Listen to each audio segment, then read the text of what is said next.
All right, we are in Parashat Yitro, Jethro. Very, very classy parasha. You know, like so many things. You can make a movie out of that. I think they make a couple of movies out of this thing. Very big production and so on and so forth. But you know, we do things a little different here, and we're going to talk today about other stuff besides just the, big event that happened there. If you look at this parasha very closely, this whole ordeal of Har Sinai and receiving the mitzvot is a little bizarre. I mean, if you just pay attention, of course, and the way to pay attention is to forget about the production and see exactly what's going on. And first of all, it's strange because first of all, what is HaKadosh Baruch Hu is telling Moshe, what God is telling Moses before Matan Torah, I cannot find any word other than weird. God is referring to Moshe, and he gives him a very short message. And he says to him, like teeny little incy-bincy message that he should give to the Jewish people. And it says the following, Atem reitem et kol asher asiti leMitzrayim. You were witness to everything that I did to Egypt. Va'esa etchem al kanfei nesharim. And I took you on eagle's wings. And that's about it. There's no description of the 10 plagues. There's no description of the enslavement and the redemption and not the splitting of the Red Sea. All that happened is about a month and a half beforehand. There's nothing, no mention of this whatsoever. And if you also and another really bizarre thing that's happening there is the way that the Am Yisrael is receiving upon himself, accepting upon himself the mitzvot, this very weird concept of Naaseh v'nishma. We'll do it and then we'll tell us about it. Is it because they were forced to receive the Torah? They will have to receive the Torah? And if that's the case, why was God so rejoicing on their attitude? Naaseh v'nishma. Wow. So much that according to our sages, they were able to elevate themselves by this statement to the level of Adam HaRishon before the sin. That sounds to me like robots or like kind of a brainwashing or some kind of a cult. We'll do it. Don't tell him. We'll do it. We don't want to hear. That's very bizarre. Then it says also, so let's look a little bit at the production. We got to look at the production a little bit. The pasuk says the following: Vayihi bayom hashlishi beheyot haboker. On the third day, because they were standing there for 3 days, right before dawn, Vayi kolot uvrakim. There were noises and there were lightnings and lights. Ve'anan kaveda al ha'ar, and a very thick cloud hovered over the mountain. Ve'kol shofar chazak meod, and a sound of a shofar, of a horn, that was extremely loud. Vayecherad kol ha'am asher b'machane, and all the people in the camp were petrified. Vayotzi Moshe et ha'am likrat ha'elohim min ha'machane, and he took him from the camp. Guys, come on, everybody, leave your tents. Come on, let's go. Vayityatzvu betachtit ha'ar, and they were standing in attention. Right? I can see like Moshe saying, "Ten, hot, everybody." They stand like this, straight. Lityatzev means they were not just standing there. No, come on, what's going on here? They were standing in attention. Yatziv, nitzav, is standing straight up in full attention. It's strange. Fear? I don't know. Let's see. Har Sinai Ashen Kulo, and the whole entire mountain is fuming. Mipnei Asher Yarad Alav Hashem Ba'esh, because God has descended on the mountain with fire. Vayal Ashno Ke'ashan HaKivshan, and his smoke that came as a result came up like the fire from a furnace. Vayecharad kol ha'ar me'or, and the whole entire mountain was shaking, was trembling. Ve'ikol ha'shofar holech ve'chazak me'od, and the shofar, usually when you blow, it goes down, right? This was going on and becoming louder and louder and louder. Moshe yedaber, Moshe spoke, va'Elohim ya'anenu b'kol, and God answered him with a voice. That standing in attention of Am Yisrael to the foothills of Har Sinai, for the mountain, looks in a way, I think there is maybe also over there some medicine. Looks in a way maybe like some kind of a technical thing to receive the Torah. I mean, okay, God is standing, so you receive the Torah, you just stand there and wait for it to get me, right? It looks like it. I mean, otherwise, why they were standing there? But the Rav Shimshon Hirsch, notice that something is weird here. And he's referring to this attention that they were standing here. Li'tiatzev is also to be called upon. In other words, I'm here. I'm standing here. I'm ready. And he refers to it in the connection of the psukim, in which the description of this reality, that's basically the reality, has been shaken, and the whole thing is like, about to erupt. I mean, a mountain moving and all kind of weird stuff like this because of the awesomeness of God. And he writes the following: Ha'am ra'ah, the people saw it, ve'ineh kol hateva mizda'azeh. The whole creation, whole nature was trembling. For God to come down, everything was trembling. Mountains crumbled to the sea, as they say, right? Everything was shaking. Nature was not like we have, and only him, mankind, was standing straight, standing in full attention in front of Hashem. It says, "Ve'ityatzvu nochach pnei Hashem Adon ha'olamim," and they stand erected, straight, ready in front of God. Now that takes a lot of understanding to see exactly what's going on here. I mean, I don't know if I would be able to do that, but was it just the Jews that were standing? yes. Just the Jews were standing there. Why standing? Because if somebody gives you, why stand? Because if somebody gives you something, let's say for example, I give you an award, right? You're gonna come there and then you get the award, or you did some kind of a medal. You're going to the president. You're not going to be sitting down and let the president hand you the medal. You're going to stand up. So, and how did they stand? B'komas kufa, standing straight up. Now there are noises and lightnings and shofar that is going on stronger and stronger. The whole mountain is moving and shaking and steaming, and Am Yisrael is standing there. Nochach pnei Hashem, right? B'komas kufa. What does it mean? Why is it so strange? Is this because HaKadosh Baruch Hu forced us to do so? So Rav Hirsch continues, and he says something amazing. Pay attention, Rabotai. In a way, it has to do with what we were talking about last night. He says, Ha'am lamad ladad. The nation, the Am Yisrael, learned a tremendous lesson at that point. Ki b'sha'a she'adam nichnas la'avodat Hashem, when a person says, I'm going to do avodat Hashem, I'm going to keep Torah mitzvot, b'mlo da'ato ve'hakarato, with your full intent and acknowledgement. Hareu mit'ale lemala, you being elevated now to a higher and higher level. Nisgava she'en domela ba'olam. There's nothing to match that in the whole entire universe. The state of a person when he decides to keep upon himself Torah or mitzvot.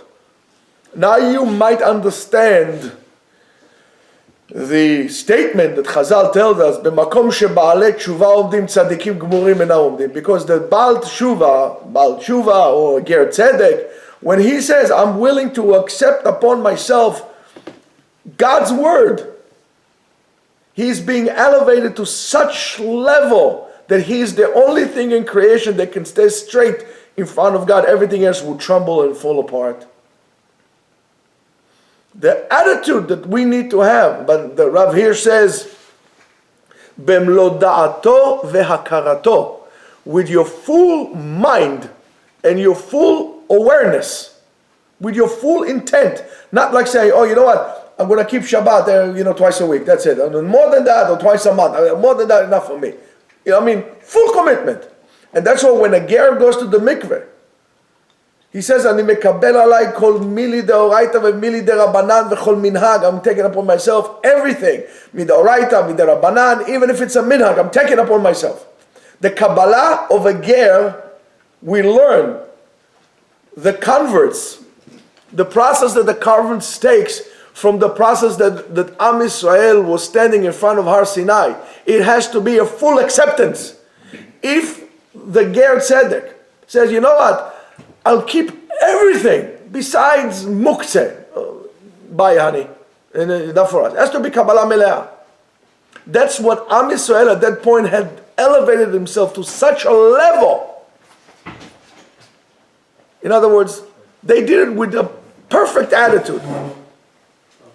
And Ma'amado lifnei Hashem, right? And his statement, the way he stands in front of Hashem,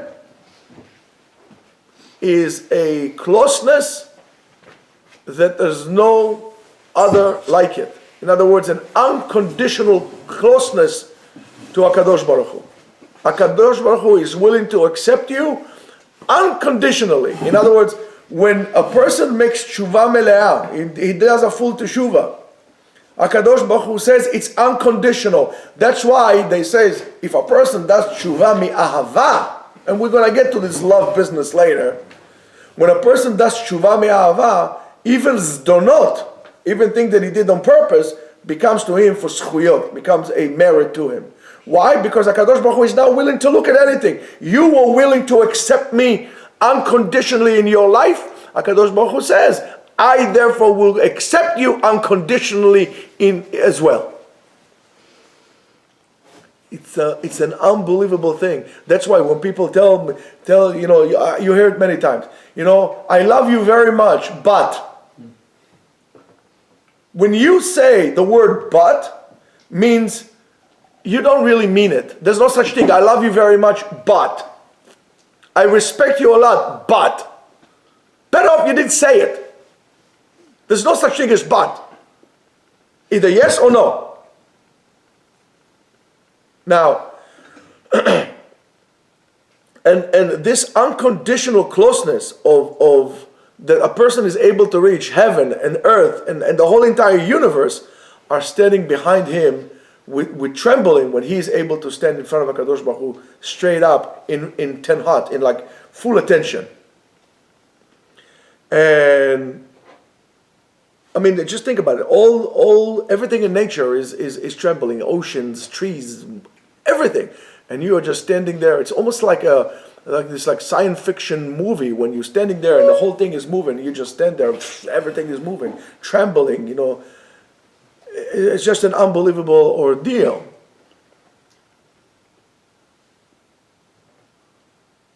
Mountains could be dancing.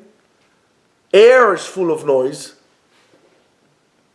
I mean, right now there's silence, right? But imagine there's like unconditional noise, almost like in the Obama movies that they made. I forgot that I don't know, whatever. It's like a movie thing he made lately. All of a sudden there was noise that filling their ears. They couldn't take it, but you're standing there. That noise doesn't bother you. In other words, when you're accepting HaKadosh Baruch Hu unconditionally in your life, nothing should bother you. Nothing should bother you. You should be completely committed to HaKadosh Baruch Hu. not to this one or not to HaKadosh Baruch Hu, completely. Throw your hands into HaKadosh Baruch Hu. That was something that Avraham Avinu was willing to do. When they threw them into the Kivshan, into the fire, and it wasn't burning, that was because he had the complete emunah in HaKadosh Baruch Hu. The same thing as Hananiah, Mishael, and so on. Complete emunah in HaKadosh Baruch Hu. Do we have it? And if not, why not? What's stopping us? So they had it then? Excuse me? They were at the same level as Avraham Avinu? Who? Am Yisrael? Yeah. A higher level than that. Higher level than that.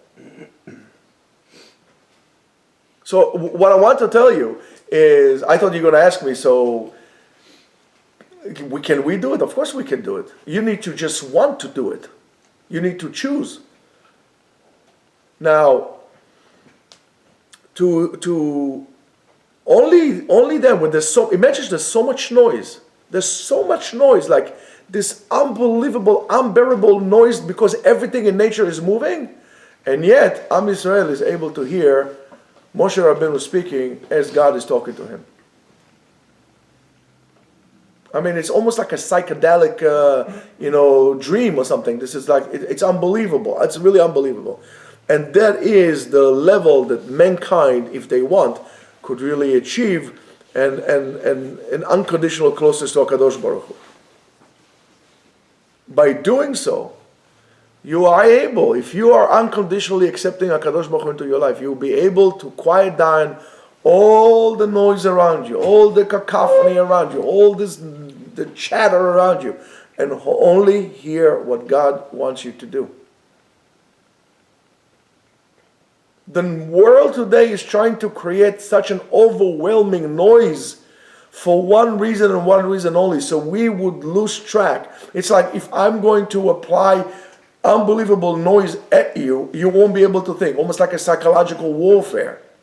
If I'm going to play, I don't know, some kind of like heavy metal, morning to night, you're going to go crazy.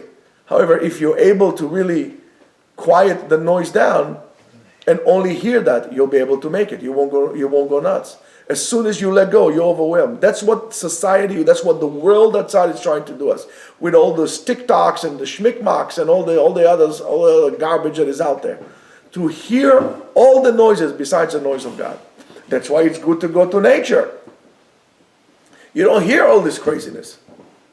But then when you go to nature, you hear all the voices that were in you all the time, coming out. So my suggestion to you, first of all, turn off all these things. Stop listening to the news. Stop listening to all these things. If you throw completely yourself in the hands of HaKadosh Baruch Hu, don't worry about it. You'll know exactly what to do. You'll be safe from everything. And you need to understand that.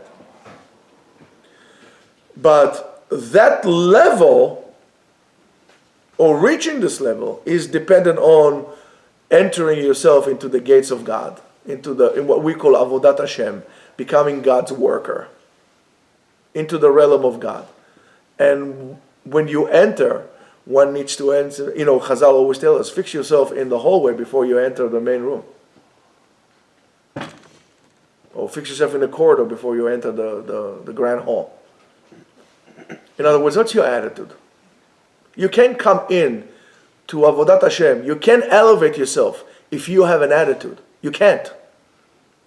You can't. It's impossible. So, one of the reasons that it's difficult to us, it was also noticed by Baal HaAkedah. Who was Baal HaAkedah? That's right. Kol HaKavod. He explains, because he explains something which is so fantastic. He says, people many times are uncomfortable to hear the fact that somebody did anything good for them. People always like, where are my glasses? People always like to have somebody to do favors to them, but they don't want to remind them that somebody did a favor to them. Now remember, when we talked about at the beginning why it was weird, but HaKadosh Baruch Hu was telling Moshe. So he noticed that. People don't want to hear that. People don't want to hear that I did you a favor. Or that somebody did you a favor, to that matter. Why? Because that brings them to a place that now they're obligated. Mm-hmm. In other words, I'm in the IOU category. And since I'm in the IOU, please, I don't want to hear it. They're very defensive. Extremely defensive. So, and because of that, it puts them in a very uncomfortable situation towards the entity that gives it to them or help them. And by the way, in Hebrew, there's an expression that is called asir todah. Asir todah means grateful, extremely grateful. And I think not for one that they call it grateful dead. Because if you reach a certain level of gratefulness, you feel like you are dead because you're always obligated to this person. Asir todah means I feel like a prisoner. Because I owe him such thank you, I'm a prisoner. So therefore, one thing for me to do is to break away from him. One thing for me to do is to say, you know what, I'm going to find a reason why I don't know him, because it's not so good. So let's say, for example, argument's sake, let's say Zalman did me a great favor. But I don't want to owe Zalman. So what I'm going to do, somewhere I'm going to find something that Zalman did it for himself. He's selfish. He didn't really want to help me. He wanted to help himself. And so on and so forth. Then I'm going to talk to Sam, I'm going to talk to Shmaya, I'm going to talk to Eitan, and so on and so forth. I'll talk to all you, how bad Zalman is, how hypocrite Zalman is. Meanwhile, the one who's hypocrite is me and I am. We do so to people, we do so for God. Without a doubt. Now, because of that, HaKadosh Baruch Hu wanted to give us the mitzvot. He wanted to give Am Yisrael the mitzvot. So how is he going to do that, right? That it would come from a place of love, that it will come from a place of abundance and just endless giving. Not from a place that they would feel that they are obligated, the place that it's imprisoned them, that they were forced to do that. That's why when he talks about Yetziat Mitzrayim, he only hints that. He doesn't say, I took them, I gave them dam, tzfardea, kinim. That's for us to remember, not for him to mention us. Why is that? Because, which is really reminds, if a person comes to you and says, I did this for you, and I did this for you, and I did this for you, and I did this for you, and so on and so forth, people don't want to hear all the time how much you did for them and how smart, even compliments. If you tell somebody, you're smart. I mean, you see it many times when you have rabbinical meetings, right? You can have two rabbis who don't really like each other. But one rabbi chirps the other one.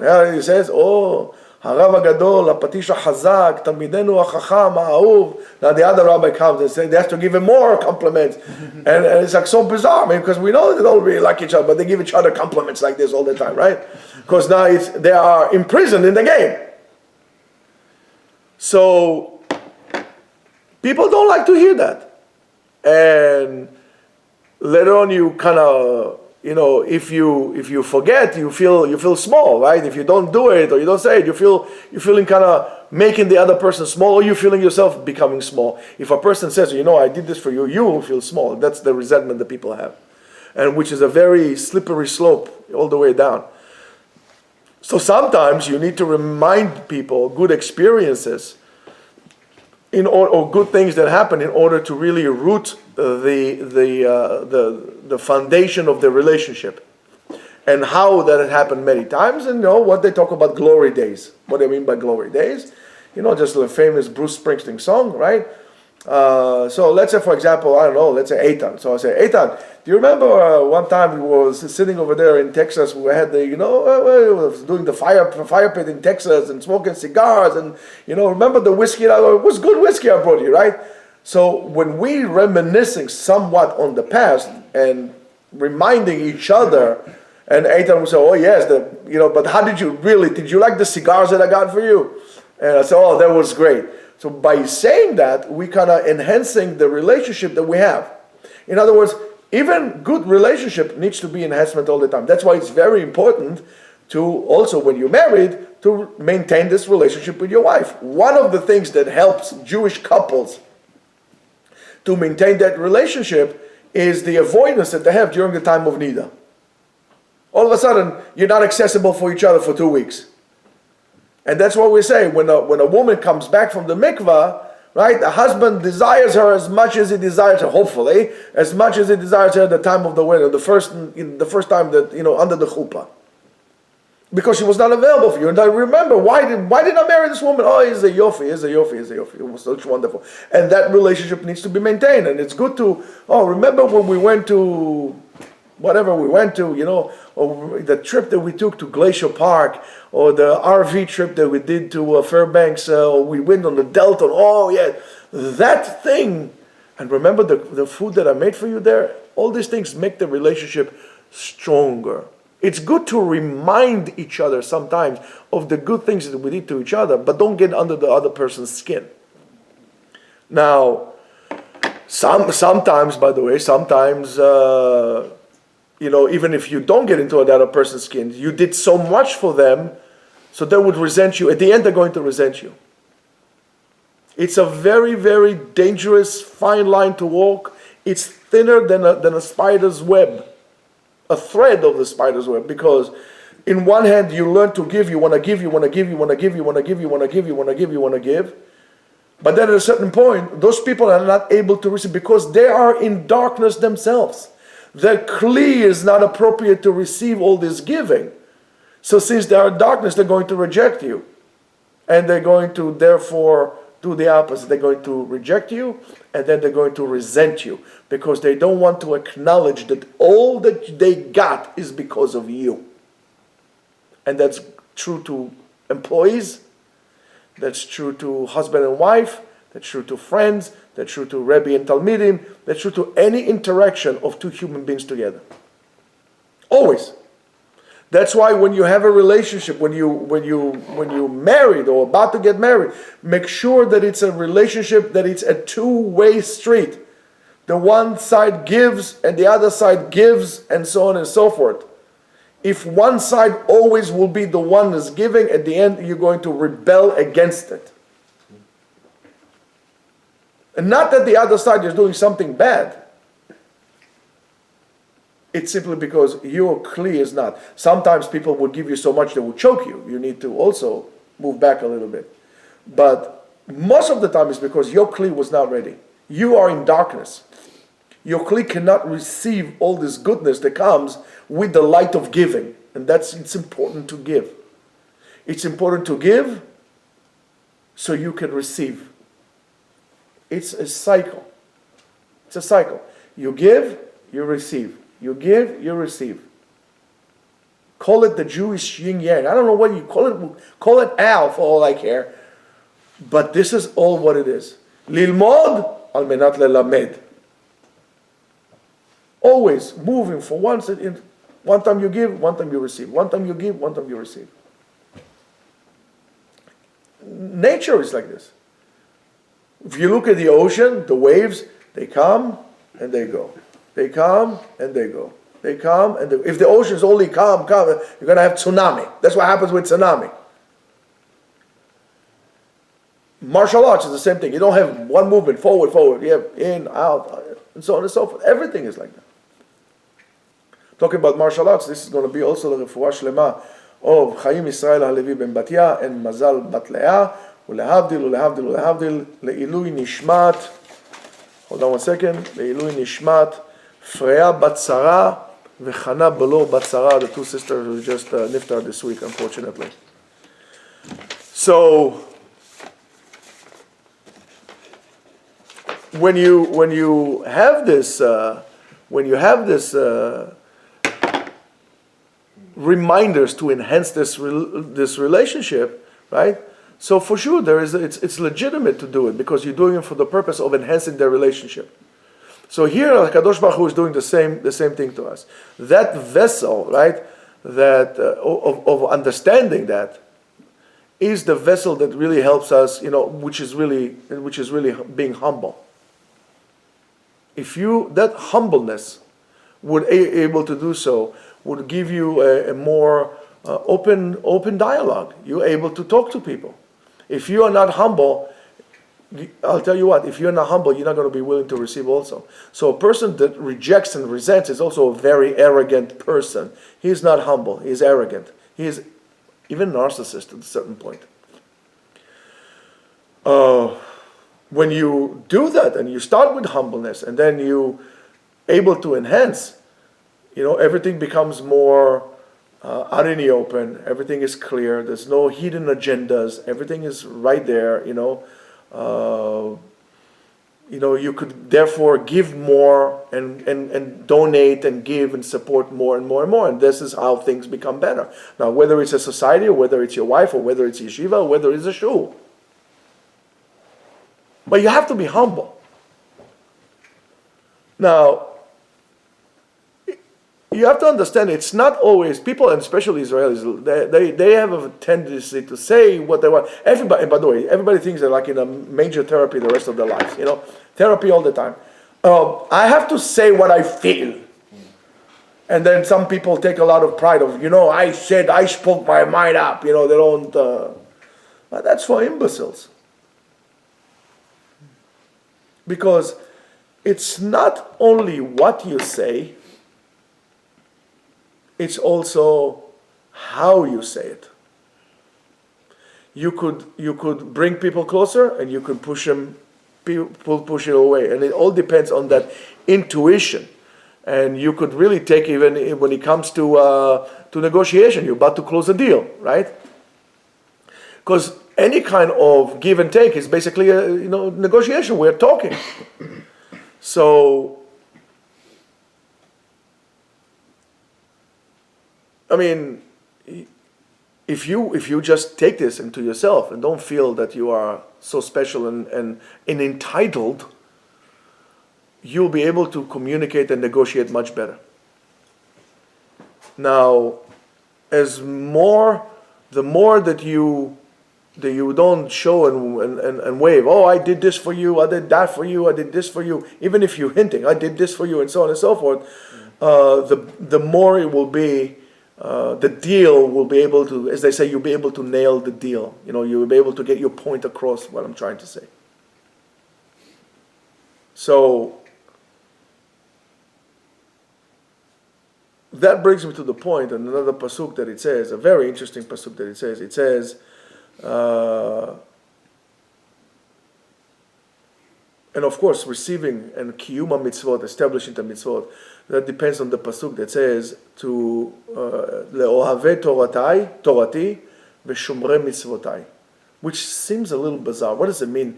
Le'ohavei torati v'shomrei mitzvot. Those who love my Torah and those who keep the mitzvot are under the same thing? No, they're not the same thing. They're not the same thing. There are people who could be shomer Torah mitzvot, but the attitude is not there. They not do so me'ahava. Le'ohavei torati. Those who love, and that's the issue of love. Love is when there is this negotiation, not that you just feel I love him or I love her kind of a thing. That's a very selfish thing. Love comes through negotiation, through giving. So I give to you and you give to me and so on and so forth. An unconditional seekness to come closer and closer and closer.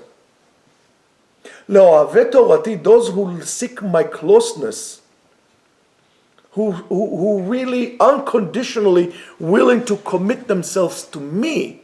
Shomrei mitzvotai could be the people who shomer the mitzvot. They're keeping shomer Torah mitzvot for a whole array of reasons, because they don't want the neighbors to say, because they want the children to get married, because they don't want to go to hell, because and so on and so forth. As far as I'm concerned, there's no hell. There's no heaven. And I'm going to tell you why. I mean, in an idea. Because, and that's maybe why HaKadosh Baruch Hu says the Gan Eden is here. Gan Eden is really, if we say the greatest pleasure of the neshama after we go up, our soul, after we go up to the heavens, is the closeness that you were able to reach to HaKadosh Baruch Hu. That's the greatest pleasure out there. That's Gan Eden. Because in Gan Eden, in the Garden of Eden, we were with God all the time, all around us.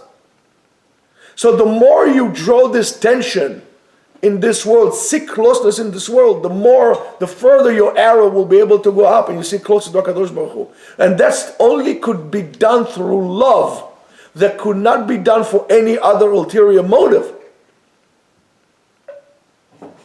And when there is that humbleness and selflessness in your interaction with HaKadosh Baruch Hu, with God, then you could be called Yerei Shamayim.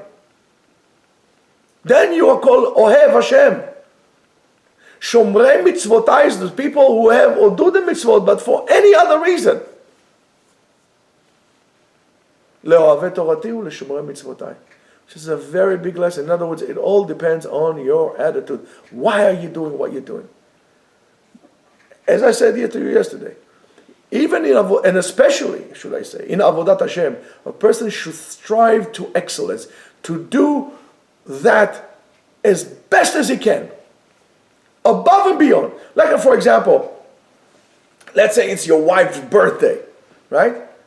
You could go in and buy her a beautiful rose. I mean, a rose is a beautiful creation. It's a beautiful thing. And she said to you, do me a favor, don't buy me anything. Don't buy me anything. I don't want anything. And he says, I know. But I'm going to go buy you, 50 roses, like top grade, above and beyond. Because you really love her and you really appreciate her. That's your attitude. Okay? She doesn't need it. And you're willing to spend this $50 and you're gonna eat, sardines all week long just to save money on lunch, money that you would spend on lunch, you save to buy roses to your wife. That's the attitude. Not to look for shortcuts. Oh, okay, honey, I bought you a rose, Happy birthday to you. That's like a loophole. I made a check. Now, when you come to understand that, now you understand what's the purpose of a chumrah. It's a chumrah. It's not if you have the attitude that, I'm afraid to go to hell, so therefore I'll do the chumrah. So therefore, that's why the chumrah, the stringency becomes of a choking factor to you. When you receive the chumrah on the contrary, as an obstacle to as a tool to get closer to God, not as an obstacle to your pleasures, well, then you elevate yourself. It's an act of love. And therefore it's not a problem. But those people who keep Shabbat 25 minutes after sunset in America in the summer, they already keep Shabbat, they're already shishlicking and driving around, right? Well, where's your attitude?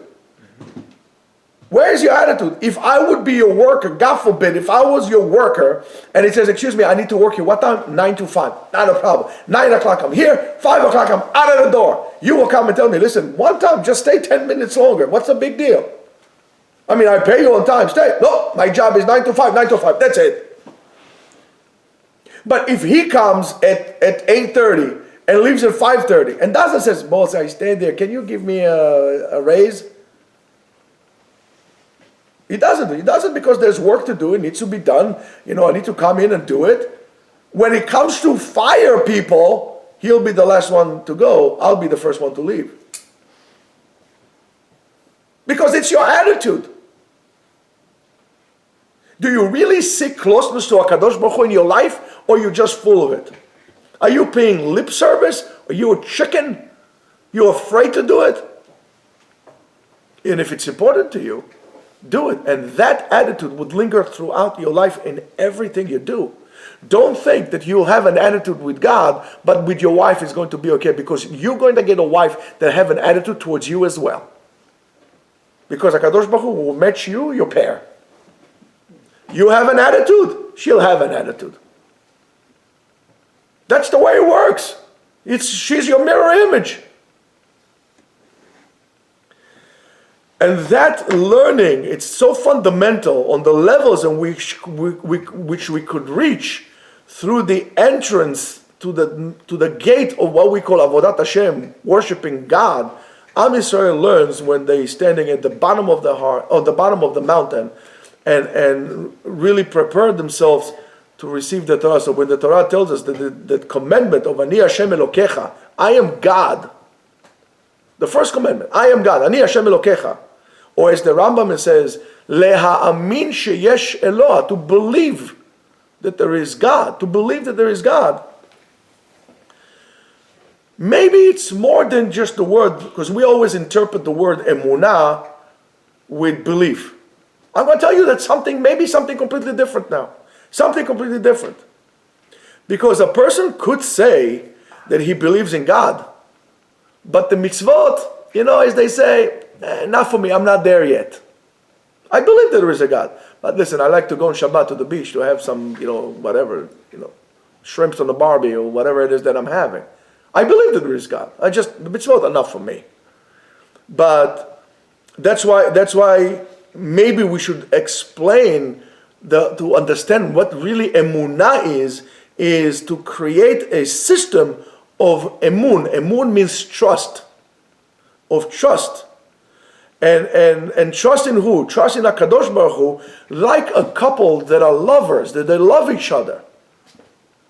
It's a matter of trust. I trust her and she trusts me. It's not I believe in her and she believes in me. I trust her and she trusts me. And this is maybe when we said that the event of Matan Torah was the wedding night of HaKadosh Baruch Hu, Kudsha Brichu with Am Yisrael. Not only keeping mitzvot, Rabotai. Keeping mitzvot is good.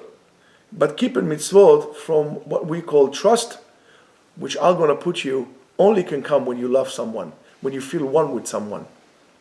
Do you feel one with Hashem? Do you feel that Hashem is choking you? You feel that Torah is choking you? Do you feel that being a Jew is a prison? Keeping Shabbat is a burden? Cleaning for Pesach is a hassle? If yes, I think you got a problem. If not, you should know that you're higher than the angels. Shabbat Shalom.